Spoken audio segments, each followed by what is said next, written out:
Friend, you will die one day. Harsh, no, real. Your flawless selfies will fade. Your makeup won't matter in the grave. Your followers won't stand with you on Judgment Day when you take your last breath. The only thing that matters is not how many people saw your face, but whether you ever bowed before the face of Jesus Christ. The Bible says, "What does it profit a man to gain the whole world and lose his soul?"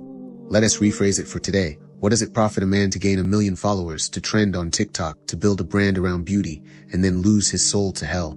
Likes can't buy salvation. Filters can't hide sin. Fame can't bribe God. And here's the truth we need to face. Vanity doesn't just lead to emptiness, it leads to damnation. Because self-worship replaces God worship. And the first commandment still stands. You shall have no other gods before me. That includes you. So let me ask, is it worth it?